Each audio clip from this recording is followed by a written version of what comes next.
Je m'appelle Élodie Vernier. Ce soir, c'était ma fête pour mes 36 ans, 40 invités triés sur le volet dans notre hôtel particulier de Neuilly-sur-Seine, verre en cristal et jazz live pour l'ambiance. Au milieu du dessert, mon père s'est levé, son verre de vin oscillant dangereusement dans sa main, et a annoncé assez fort pour que toute la pièce entende: « Tu n'arrives même pas à la cheville de ta sœur de 16 ans. » Ma mère a eu un sourire en coin et a ajouté: « Sérieusement, Élodie, sois reconnaissante qu'on te laisse encore vivre ici. » Céleste, les jambes croisées sur le canapé en velours, a fait briller sa nouvelle Rolex et a ri: « Exactement, certains d'entre nous méritent vraiment ce train de vie. » La pièce est devenue silencieuse comme une tombe, 40 paires d'yeux fixés sur moi. Je n'ai pas crié, je n'ai pas pleuré, j'ai juste reculé ma chaise assez lentement pour que les pieds raclent le sol en marbre et j'ai souri. « Alors laisse-la payer ton salaire », ai-je dit en regardant mon père droit dans les yeux, « parce que papa, tu es viré », avec effet immédiat dès ce soir. Son verre s'est arrêté à mi-chemin de ses lèvres, la bouche de ma mère s'est ouverte de stupeur et Céleste a cligné des yeux comme si on venait de la gifler, on aurait pu entendre une mouche voler. Si votre famille vous a déjà traité comme un objet jetable dès qu'une version plus jeune et plus brillante arrive, laissez un commentaire ci-dessous et dites-moi d'où vous regardez. Avez-vous déjà souri en planifiant la vengeance parfaite? Dites-le moi, parce que la suite de cette histoire va frapper fort. J'avais 18 ans quand mon père m'a fait asseoir dans son bureau et a fait glisser une enveloppe sur la table. À l'intérieur se trouvait la lettre d'admission à HEC pour laquelle je m'étais battue pendant 2 ans de prépa. Il n'a même pas levé les yeux de son ordinateur portable. « On garde cet argent », a-t-il dit, « ta mère et moi aurons peut-être un autre enfant un jour, un fils, il en aura plus besoin. » Je me souviens avoir fixé le papier jusqu'à ce que les mots deviennent flous, je n'ai pas discuté, j'ai juste hoché la tête, je suis sortie et j'ai souscrit tous les prêts étudiants possibles. 4 ans plus tard, je suis sortie major de ma promotion en finance immobilière, je suis rentrée à la maison avec un business plan et j'ai demandé à mes parents de se porter garant pour que le groupe immobilier Vernier puisse être constitué à mon nom. Maman a ri la première, papa n'a même pas pris la peine de cacher son mépris. « Ma chérie, a-t-il dit, c'est une affaire d'héritage, les filles ne dirigent pas les empires, quand nous aurons un fils ou au moins quelqu'un de digne, on en reparlera. » Ils ont refusé de mettre le nom de famille sur tout ce qui m'appartenait, alors j'ai pris le train pour Paris avec 2 valises et 23 000 € de dettes, j'ai loué un studio de la taille d'un placard dans le 18e arrondissement et j'ai lancé l'entreprise quand même. J'ai fait du démarchage téléphonique, j'ai revendu mon premier bail commercial avant mon 24e anniversaire et je ne leur ai plus jamais demandé un seul centime. 10 ans plus tard, le groupe immobilier Vernier gérait plus de 230 propriétés commerciales à travers la France et la valeur marchande avait dépassé les 180 millions d'euros. Le conseil d'administration me suppliait de prendre la présidence, mais papa siégeait toujours à chaque appel d'investisseurs, portant le titre de président comme si c'était son droit de naissance. Sur le papier, j'étais directrice générale, mais chaque décision majeure nécessitait encore sa signature, il adorait rappeler à tout le monde que l'entreprise portait son nom de famille, pas le mien. Je souriais lors des réunions, je signais là où on me le disait et je déplaçais discrètement chaque nouvel actif vers des sociétés holding dont il ignorait l'existence. Puis, il y a 14 mois, j'ai fait quelque chose que personne n'a vu venir, je suis entrée dans son bureau un mardi quelconque avec une bouteille de son whisky préféré et un épais dossier de contrat. « Papa, ai-je dit, tu parles de prendre ta retraite depuis des années, laisse-moi rendre la chose officielle. » Je lui ai offert le titre de président d'honneur, 750 000 € par an, couverture santé complète, le bureau d'angle avec vue sur la tour Eiffel, tout ce qu'un homme qui prend du recul pourrait vouloir. Maman a applaudi comme si j'avais enfin retrouvé la raison, il a feuilleté jusqu'à la dernière page, a griffonné sa signature sans lire au-delà de la ligne du salaire et m'a serré la main comme s'il venait de gagner un prix. Ils ont trinqué à ma générosité ce soir-là, j'ai levé mon verre avec eux et je n'ai absolument rien ressenti, j'ai signé ce contrat pour une seule raison. Gabriel Simon est mon avocat d'affaires depuis le jour où j'ai signé le tout premier bail dans ce studio exigu, il connaît chaque société écran, chaque structure de holding, chaque ligne que j'ai tracée pour protéger ce que j'ai construit. Tard un jeudi soir, mon téléphone a vibré sur la table de nuit, son nom a clignoté sur l'écran. « Élodie », a-t-il dit dès que j'ai décroché, la voix basse, « ton père vient de m'envoyer un email depuis son adresse professionnelle, il veut que je rédige une nouvelle fiducie irrévocable, tout, les accords d'exploitation, les avoirs immobiliers, les réserves de trésorerie, tout revient à Céleste quand elle aura 18 ans, ton nom n'est pas mentionné une seule fois, même pas comme bénéficiaire. Conditionnel. Je me suis assise dans mon lit, j'ai allumé la lampe et j'ai ouvert mon ordinateur portable. Gabriel avait déjà transféré le message, la signature de papa indiquait toujours Charles Vernier, président d'honneur Groupe Immobilier Vernier. Les instructions étaient claires comme de l'eau de roche, m'évincer complètement, faire passer le transfert pour une planification successorale et le faire vite.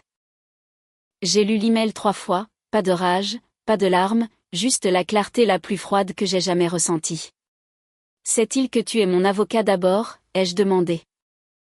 Il pense que la loyauté est encore à vendre, a répondu Gabriel, il a offert une prime de 50 000 € pour que les documents soient prêts dans 2 semaines.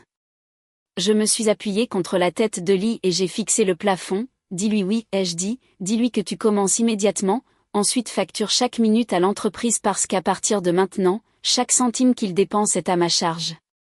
Gabriel a fait une pause, tu es sûr ? Absolument, et Gabriel, à partir de cette seconde, tu travailles pour moi et seulement pour moi, double tes honoraires si tu en as besoin, je veux un plan miroir, quelque chose qu'il ne verra jamais venir. Il a expiré lentement, compris. J'ai raccroché, je me suis versé un verre d'eau et j'ai ouvert un nouveau dossier crypté sur mon bureau intitulé Échecs et maths. Cette nuit-là, je n'ai pas dormi, j'ai cartographié chaque actif, chaque entité, chaque autorité de signature flottant encore au nom de papa. Au lever du soleil, j'avais une liste de 47 mouvements qui devaient se produire dans un silence parfait. La première chose le lendemain matin, j'ai convoqué une session d'urgence du conseil d'administration sans inviter mes parents et j'ai voté pour me nommer gérante unique de la holding mère. La résolution a été adoptée à l'unanimité, papa avait de toute façon manqué les 4 dernières réunions. Ensuite, j'ai créé la fiducie Élodie Vernier au Luxembourg, nommé Gabriel et 2 administrateurs indépendants en qui il avait confiance, et commencé à transférer discrètement la propriété de chaque nouveau bail et de chaque refinancement au nom de la fiducie. Les anciens actifs sont restés là où ils étaient pour l'instant, j'avais besoin que l'illusion reste intacte, j'ai gardé les cartes de crédit d'entreprise actives, j'ai laissé le nom de papa sur l'adhésion au club de golf et les abonnements à l'opéra, j'ai même approuvé la demande de maman pour un nouveau Range Rover. Chaque paiement, chaque virement, chaque signature allait directement dans un grand livre parallèle que Gabriel avait construit pour moi. Céleste, pendant ce temps, a commencé à poster depuis des jets privés et des stations de ski 5 étoiles qu'elle pensait être des surprises d'anniversaire. Je regardais les charges frapper l'American Express de l'entreprise et je les transmettais simplement à l'expert comptable judiciaire que j'avais embauché 6 semaines plus tôt, il a signalé chacune d'elles comme dépenses personnelles déguisées en frais de représentation. Le total a grimpé au-delà de 4 millions d'euros plus vite que prévu. J'ai programmé des retraites stratégiques trimestrielles à Monaco et en Provence, j'ai fait voler l'équipe de direction en première classe et je me suis assuré que papa entende à quel point sa fille était devenue généreuse dans sa semi-retraite. Il a tout gobé, m'a appelé, agissant enfin comme une famille devant le personnel, je souriais, je remplissais son verre et je signais une autre approbation pour l'acompte du nouvel appartement de Céleste dans le 16e. Gabriel envoyait à papa des brouillons de la fausse fiducie tous les 10 jours, chaque version plus blindée que la précédente, papa répondait avec des notes enthousiastes, parfait, ajoutez une clause de protection pour Céleste, on ne veut pas qu'elle claque tout trop vite. Chaque email allait dans le même dossier crypté. Au 8e mois, la vraie structure possédait 92% des entités opérationnelles, papa croyait toujours qu'il contrôlait tout parce que les enseignes n'avaient pas changé et les chèques portaient toujours son nom, il ne se doutait pas que les chèques étaient maintenant tirés sur des comptes que je pouvais seul geler.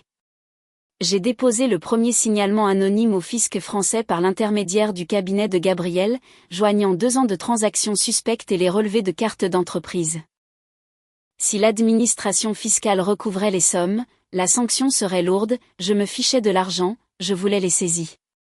À partir de ce jour, j'ai commencé à déplacer les pièces exactement où je le voulais, la fiducie Élodie Vernier était née dans un bureau d'avocat discret un mardi, personne à Paris n'a rien remarqué.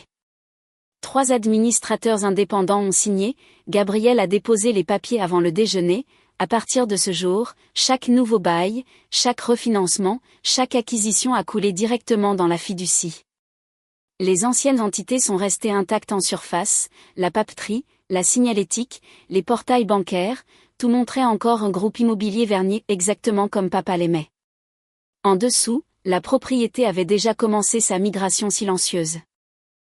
J'ai gardé chaque carte d'entreprise active et chaque plafond de compte élevé. Papa utilisait la Black Amex comme il l'avait toujours fait, ne se demandant jamais pourquoi les relevés cessaient d'arriver dans sa boîte de réception. Maman demandait des virements pour les dépenses ménagères comme elle le faisait depuis 20 ans, je les approuvais instantanément, puis je copiais chaque transaction dans le grand livre judiciaire. L'audit interne fonctionnait sur un serveur auquel personne d'autre ne pouvait accéder. Chaque semaine, un nouveau rapport atterrissait dans ma boîte de réception. À la fin du 4e mois, le nombre s'élevait à 2 800 000 € déplacés pour Céleste seule, frais de scolarité en pensionnat suisse facturés comme formation des employés, un appartement de 2 millions d'euros près du Trocadéro titré directement à une jeune fille de 16 ans listée comme logement de stagiaire marketing, à compte de première classe pour une tournée d'été de 3 semaines à travers l'Europe codée comme visite de site client. Chaque ligne portait l'approbation numérique de papa ou la note manuscrite de maman, je n'ai rien imprimé, je n'ai rien transféré, j'ai simplement laissé le total grimper. Gabriel a programmé des revues de fiducie trimestrielles en personne. Toujours dans mon pantouse après 21h, nous étions assis à l'îlot de cuisine avec 2 ordinateurs portables et une bouteille d'eau entre nous, il me montrait les nouveaux pourcentages, chaque réunion se terminait de la même manière. Un lot supplémentaire d'accords d'exploitation réenregistrés sous la fiducie, une couche de distance de plus entre ce que mes parents pensaient contrôler et ce qui m'appartenait réellement. J'ai commencé à exiger 2 signatures sur chaque chèque de plus de 50 000 €, la mienne et celle de papa. Il aimait voir que son nom comptait toujours, il signait sans lire les mémos qui faisaient bien sûr maintenant référence à la fiducie comme bénéficiaire. Céleste postait constamment, selfies en jet privé depuis Ibiza, sac de shopping rue du Faubourg Saint-Honoré, une légende qui disait « Je vis ma meilleure vie avant même que la fac ne commence ». Je sauvegardais chaque story, chaque tag, chaque géolocalisation, le comptable faisait correspondre les horodatage aux charges de l'entreprise en quelques minutes. Papa a programmé un dîner d'héritage familial et s'est vanté auprès des cousins de la fiducie européenne qu'il finalisait. J'ai souri à travers la table, complimenté le vin et plus tard cette nuit-là, j'ai déplacé 11 autres propriétés dans la structure pendant qu'il dormait. Au 6e mois, le total judiciaire a franchi 4,2 millions d'euros. Gabriel est entré dans mon bureau avec une seule clé USB, assez pour abus de biens sociaux caractérisés, a-t-il dit. J'ai pris le disque, je l'ai branché sur l'ordinateur portable isolé et j'ai soumis le dossier complet aux autorités fiscales avant minuit, pas de nom, pas d'adresse de retour, juste 47 pages de relevés bancaires et de procès-verbaux montrant qui avait autorisé quoi. L'accusé de réception est revenu en 9 jours, numéro de dossier attribué, enquête ouverte.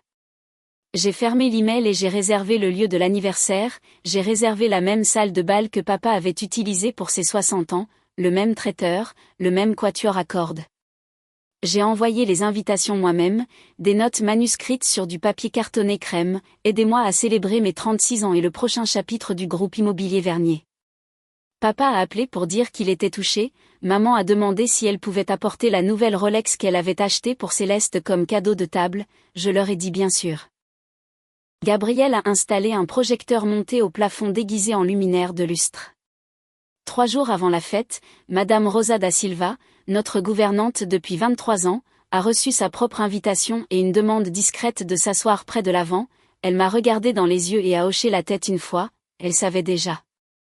Chaque siège était attribué, chaque diapositive était chronométrée, chaque document était triplement vérifié et j'ai choisi mon 36e anniversaire pour mettre fin à tout cela.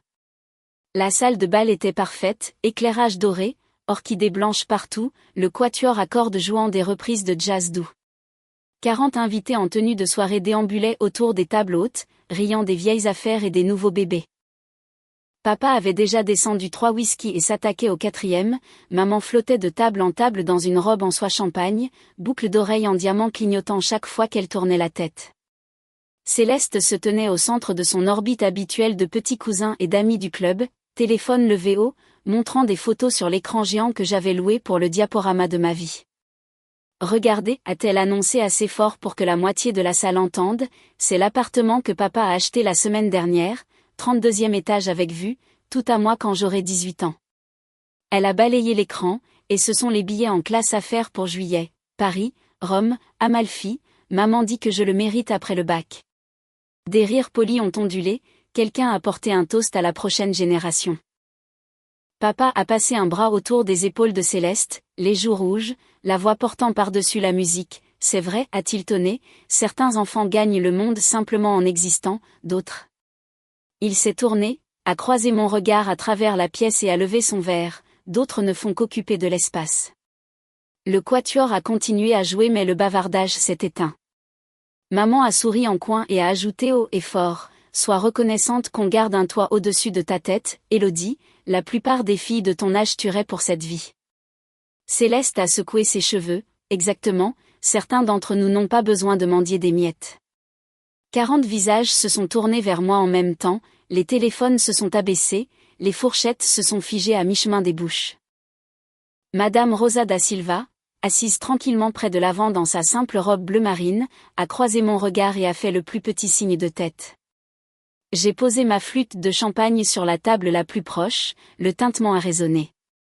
J'ai marché jusqu'au centre de la pièce, les talons silencieux sur le marbre, et j'ai souri du même sourire que j'avais pratiqué dans le miroir pendant des semaines. Alors laisse-la payer ton salaire, ai-je dit d'une voix calme, assez forte pour que chaque microphone caché dans les arrangements floraux capte, parce que papa, tu es viré ce soir. Le verre de papa a glissé de sa main, le whisky a éclaboussé ses chaussures, la bouche de maman s'est ouverte, fermée, ouverte à nouveau. Céleste a vraiment ri, court, nerveux, attendant la chute. J'ai levé un doigt, c'était le signal. Les lumières se sont tamisées sans avertissement, le quatuor s'est arrêté au milieu d'une note, un bourdonnement mécanique sourd est venu du plafond alors que le lustre en cristal montait sur des fils invisibles, révélant la lentille cachée du projecteur. Gabriel Simon est sorti de derrière le buffet des desserts dans un costume anthracite, télécommande en main, il a appuyé sur le bouton. L'écran s'est allumé avec la première diapositive de 6 mètres de large en lettres noires grasses sur fond blanc, Groupe Immobilier Vernier, avis de licenciement. Charles Vernier, président d'honneur, effet immédiat. Des hoquets de surprise se sont propagés comme des ondes dans l'eau, les téléphones se sont relevés, cette fois pour enregistrer. Papa fixait le plafond, la bouche s'agitant sans son. Maman a attrapé son bras, qu'est-ce que c'est ? Élodie, éteins ça tout de suite. Je n'ai pas bougé. Gabriel a cliqué à nouveau. Diapositive 2, le contrat de travail que papa avait signé il y a 14 mois, sa propre signature bouclée entourée de rouge, page 14 surlignée, le salarié sert au bon plaisir du conseil et peut être licencié sans cause sur préavis écrit, mandat révocable ad nutum. Diapositive 3, résolution du conseil datée de la même semaine, signée par chaque administrateur retirant à papa tous les droits de vote. Diapositive 4, un organigramme simple, mon nom en haut, son nom barré en rouge. Céleste a hurlé, c'est une blague, hein ? Éteins ça. Gabriel l'a ignoré et a continué à cliquer.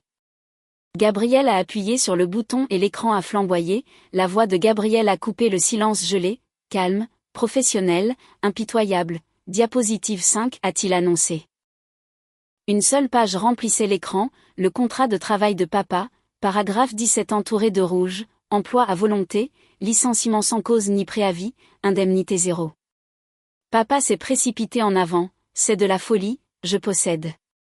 Diapositive 6 a continué Gabriel. Une feuille de calcul a remplacé le contrat, 38 lignes, date, montant, description, 180 400 € étiqueté soutien éducatif familial, 2 100 000 € étiqueté future résidence héritière, 412 000 € étiqueté enrichissement culturel européen. Chaque ligne tracée des comptes de l'entreprise vers des comptes personnels portant le nom de Céleste ou le nom de jeune fille de maman. Les invités ont commencé à chuchoter, les téléphones inclinés plus haut, le visage de papa s'est vidé de sa couleur, maman agrippait le bord de la table, les jointures blanches. Diapositive 7, une lettre à l'entête de la Direction Générale des Finances Publiques, sceau officiel, numéro de dossier, daté de 8 mois plus tôt, accusé de réception de dénonciation, ouverture d'enquête pour fraude fiscale potentielle, abus de biens sociaux et fausses déclarations. Quelqu'un au fond a vraiment laissé tomber un verre, il s'est brisé. Gabriel n'a pas fait de pause. Diapositive 8, une simple déclaration de fiducie, holding Élodie Vernier, datée d'il y a 14 mois, seul actionnaire moi, seul gérant moi, actifs actuels 100% des entités opérationnelles du groupe immobilier Vernier, avoirs immobiliers et réserves liquides. Papa a rugi, la voix se brisant, « Tu ne peux pas faire ça, cette entreprise porte mon nom. » Gabriel a cliqué à nouveau. Diapositive 9. Un dépôt au greffe du tribunal de commerce, statut modifié, nom de l'entreprise changé effectif 48 heures après ce soir, EZ Holdings SAS, toutes les références à Vernier supprimées. Maman a finalement retrouvé sa voix, espèce d'ingrate. Diapositive 10. A dit Gabriel, en tête BNP Paribas, avis de clôture de compte pour chaque carte d'entreprise dans le portefeuille de papa et le sac de maman, effectif à minuit. Céleste a crié aigu et fort, éteins ça. Elle ment. C'est illégal. Gabriel a continué. Diapositive 11. Photo tirée de post Instagram public, Céleste sur un yacht à Capri, Céleste tenant des sacs de shopping rue de la Paix, chaque image estampillée avec la charge d'entreprise exacte qu'il avait payée. La salle a éclaté en murmures, un cousin à qui je n'avais pas parlé depuis des années a secoué la tête et a murmuré « Merde ». Papa a essayé de charger la scène, 2 agents de sécurité privée ex-gendarmes que j'avais embauchés se sont interposés devant lui sans un mot, il s'est arrêté net, respirant comme un taureau. Maman s'est effondrée sur une chaise, la main sur le cœur. Céleste continuait de hurler, des larmes striant le mascara sur ses joues, « C'est mon cadeau d'anniversaire, tu gâches tout. » J'ai finalement parlé, en fait, ai-je dit d'une voix stable, « C'est mon cadeau d'anniversaire à moi-même. » Gabriel a cliqué sur la diapositive finale, une seule ligne en police massive, toute question peut être adressée à Maître Gabriel Simon, avocat pour EZ Holdings, toute communication ultérieure avec les anciens employés passera par lui. L'écran est devenu noir, les lumières se sont rallumées, 40 téléphones enregistrés encore. Madame Rosa da Silva s'est levée lentement, a regardé papa droit dans les yeux et a dit dans son français teinté d'accent portugais, « Je l'ai regardé construire chaque brique de cette entreprise pendant que vous regardiez le golf, Dieu voit tout, monsieur Charles. » La bouche de papa s'est ouverte et fermée, aucun son n'est sorti. Maman a essayé de se lever, a vacillé, s'est rassise durement. Céleste a couru vers moi, les poings serrés, l'un des agents l'a attrapée doucement par le bras, elle s'est dissoute en sanglots hystériques contre sa poitrine. J'ai marché jusqu'au microphone que le quatuor utilisait, « Merci à tous d'être venus », ai-je dit, « Le dessert est toujours servi, veuillez profiter du reste de votre soirée. » Personne n'a bougé. Papa a trouvé sa voix enfin, tremblante, « Tu ne t'en tireras jamais avec ça. » Je l'ai regardé dans les yeux, c'est déjà fait.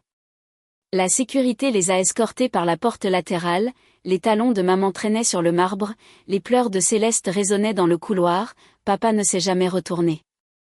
Les portes d'entrée de l'hôtel particulier ont claqué derrière eux juste après minuit. La première saisie a frappé 3 semaines après la fête, le fisc a gelé chaque compte portant encore l'ancien nom Vernier. L'adhésion au club de golf de papa a été rejetée, les frais de spa de maman refusés, la Black Amex qu'ils portaient tous les deux s'est transformée en bout de plastique inutile du jour au lendemain. Au 2e mois, l'avis formel est arrivé, 11,4 millions d'euros d'arriérés d'impôts, de pénalités et d'intérêts. L'hôtel particulier de Neuilly a été mis aux enchères, les enchères ont commencé à 8 millions et ont à peine grimpé à 9, un gestionnaire de fonds spéculatifs suisse l'a acheté sans le voir.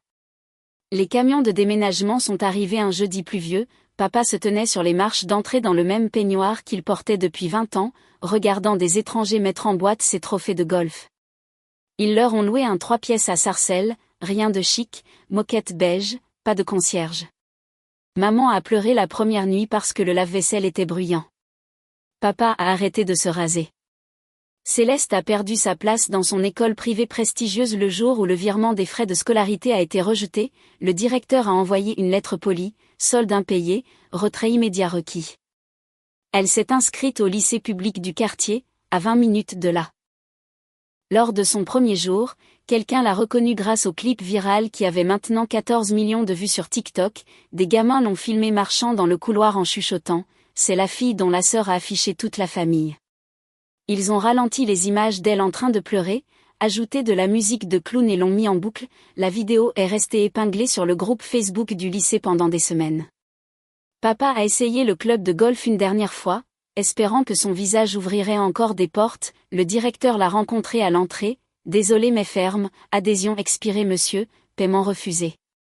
Il est rentré chez lui dans la Lexus vieille de 10 ans qui était la voiture de secours. Maman a vendu ses bijoux chez un revendeur douteux près de la gare du Nord, elle est rentrée avec 43 000 € en espèces et un visage qui avait pris 10 ans. Ils l'ont utilisé pour embaucher un avocat fiscaliste qui a tenu exactement une réunion une fois qu'il a vu le dossier. Pas de défense, a-t-il dit, plaider coupable ou procès. Le procès perd. Le téléphone de Céleste a explosé de messages de gens qu'elle appelait autrefois des amis, aucun d'entre eux n'était gentil, elle a arrêté de poster, puis elle a arrêté de quitter l'appartement. Mon propre téléphone sonnait constamment, numéro masqué, messages vocaux que je n'ai jamais écoutés, SMS de maman, nous sommes toujours tes parents, de papa, tu as prouvé ton point de vue, parlons, de Céleste, 67 messages en une journée allant du marchandage aux menaces et aux larmes. Je n'en ai lu aucun 2 fois, j'ai supprimé les conversations sans répondre. Gabriel a transféré les demandes de règlement, puis les calendriers de saisie, puis les avis de forclusion, je n'ai rien signé qui les aidait, j'ai signé tout ce qui finissait le travail. L'entreprise, maintenant EZ Holdings, a affiché son meilleur trimestre, les investisseurs qui embrassaient autrefois la bague de papa faisaient maintenant la queue à ma porte. Je me suis étendue à Lyon et Bordeaux avant la rentrée. Papa a pris un poste de consultant à temps partiel pour une petite agence immobilière de banlieue, au SMIC, il a dit au propriétaire de ne pas utiliser son nom complet sur le site web. Maman a commencé à faire du bénévolat dans une association caritative parce que le silence dans l'appartement était pire que le bruit. Céleste a coupé ses cheveux courts, les a teints en brun et a commencé à prendre le bus, elle a dit à sa nouvelle conseillère d'orientation que son nom de famille était Martin. Un dimanche matin, papa s'est présenté à mon immeuble de bureau à La Défense, la sécurité a appelé, je l'ai regardé sur la caméra du hall, plus maigre, mal rasé, tenant une enveloppe Kraft comme si c'était un drapeau blanc. J'ai dit à l'accueil de dire que j'étais à Tokyo, il a laissé l'enveloppe, à l'intérieur se trouvait une seule feuille, j'ai eu tort, je suis désolé, pas de signature. Je l'ai jetée dans la déchiqueteuse sans un second regard.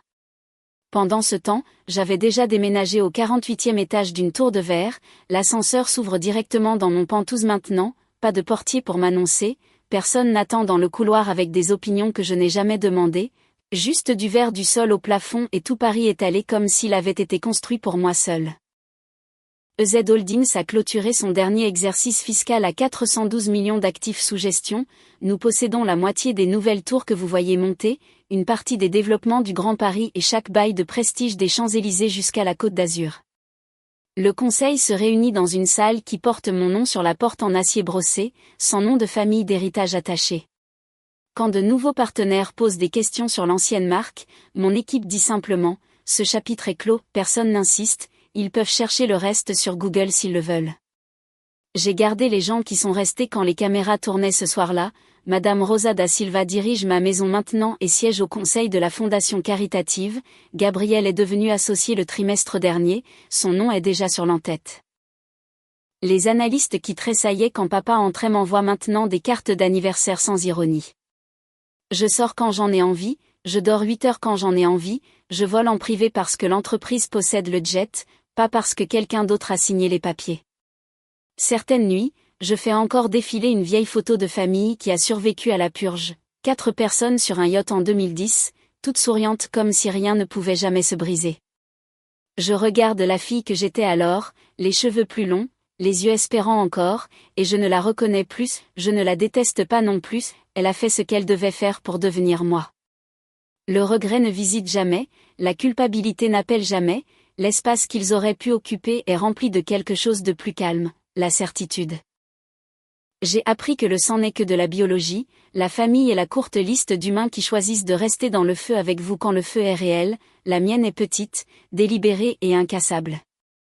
Ce soir, je suis sur le balcon, pieds nus, les lumières de la ville scintillant 48 étages plus bas, un vent de novembre coupe à travers la terrasse, vif et propre.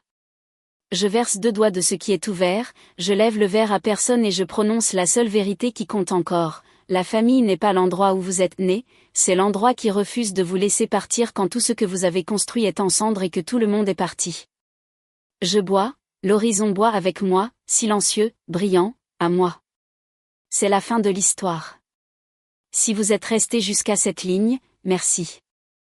Si quelqu'un dans votre vie vous a déjà fait sentir petit pour avoir osé être grand, souvenez-vous de ceci, vous ne devez pas votre avenir aux gens qui ont parié contre votre passé.